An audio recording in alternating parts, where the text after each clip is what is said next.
jeter un regard et encore plus s'arrêter, c'est peut-être ce que Gérard a fait finalement en la croisant. Oui, c'est ça. Voilà. Quand j'ai vu un peu melotte, là, j'ai dit ça me plaît. Et j'ai craqué.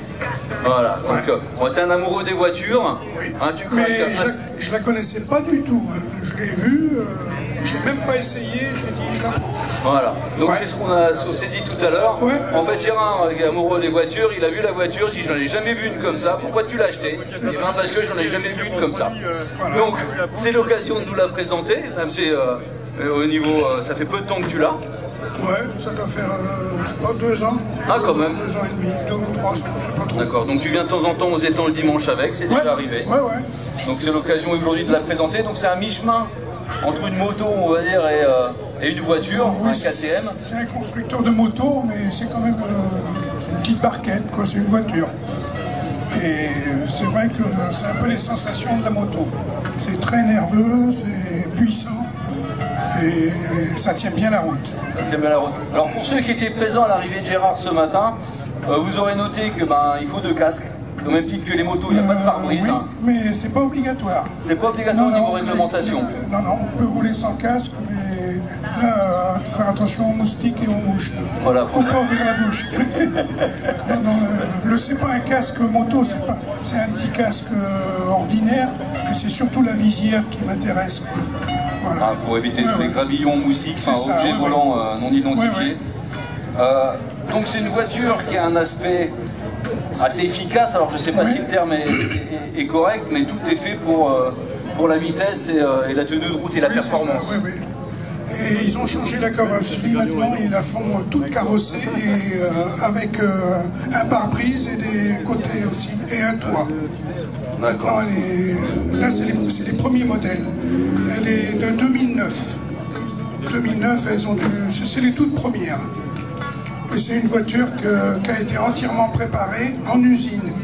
À l'achat de la voiture, c'est un pilote qui l'a commandé et il a fait le moteur entièrement.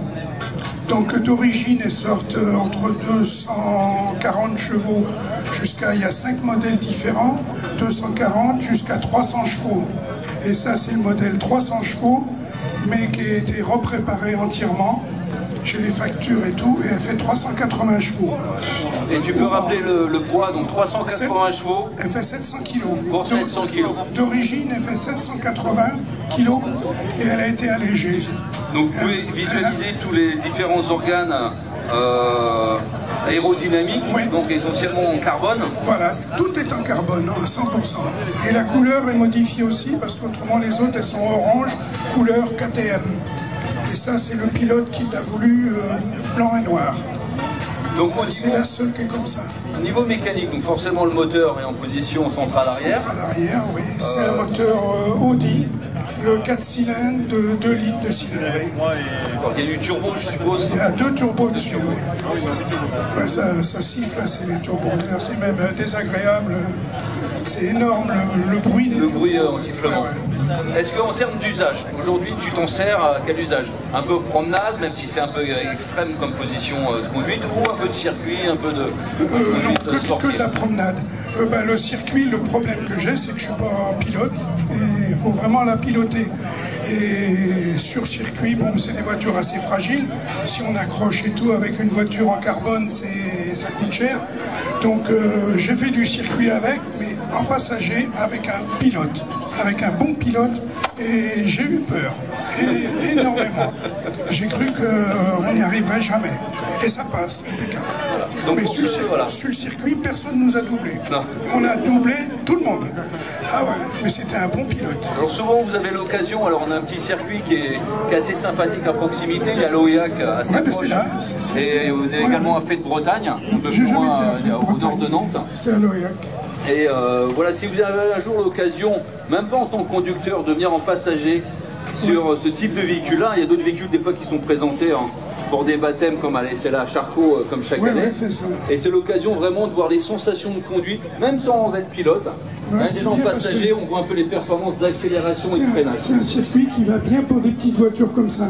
Parce qu'il n'y a pas de grande ligne droite, il y a énormément de virages, de petites courbes. Et ça, c'est fait pour. Voilà, ça va. Pour aller très vite en virage. Voilà, c'est ça.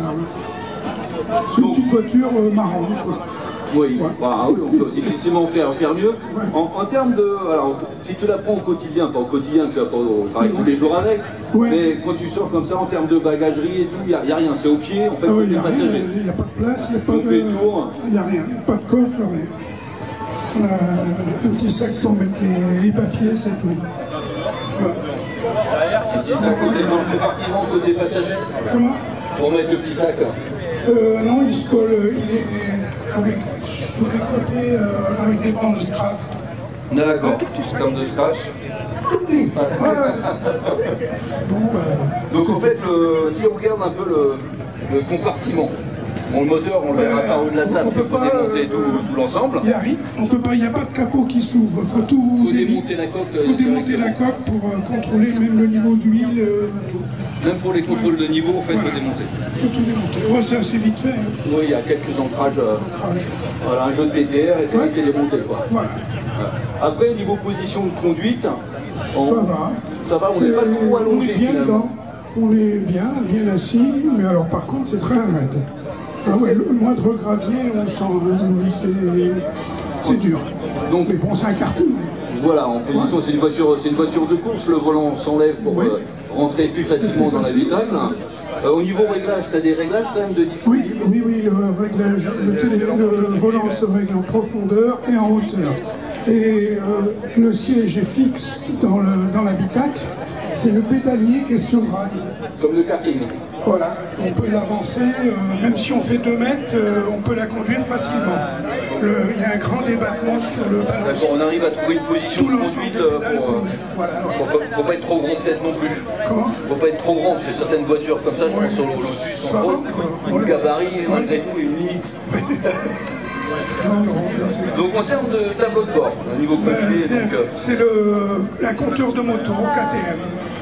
Donc on a une application de base, on va dire. Ah, non, il est complet. Il est complet quand même. Mais il y a trop de... Pour moi, il y a trop de réglages. D'options possibles en termes d'affichage. Énormément, je m'en sers pas.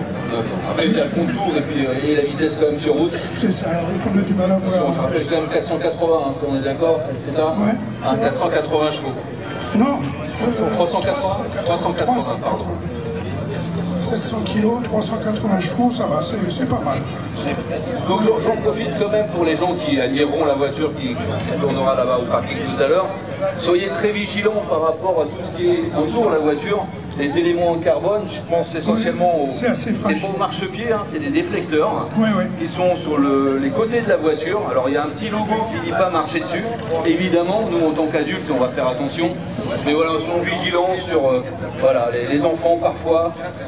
Voilà, c'est des choses qui sont en carbone, assez fragiles, donc ils sont très chers.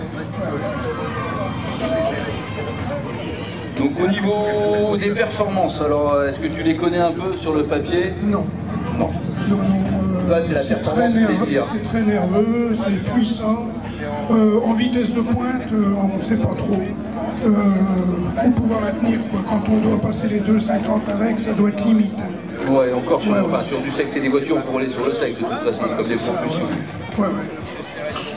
C'est pas des voitures comme une Ferrari, une Lamborghini ou une Porsche, où on est dessus et ça tient, ça va bien. Ça, c'est plus... C'est du pilotage, c'est des voitures de pilotage. C'est fait pour les petits circuits. Très bien. Merci beaucoup, Gérard. Voilà. On va, on va pas la tester aujourd'hui, hein. Sur le parking. Je vais te laisser tranquillement manœuvrer pour retrouver la position. Puis je vais appeler Sébastien qui va arriver derrière, normalement avec sa 306 cabriolet.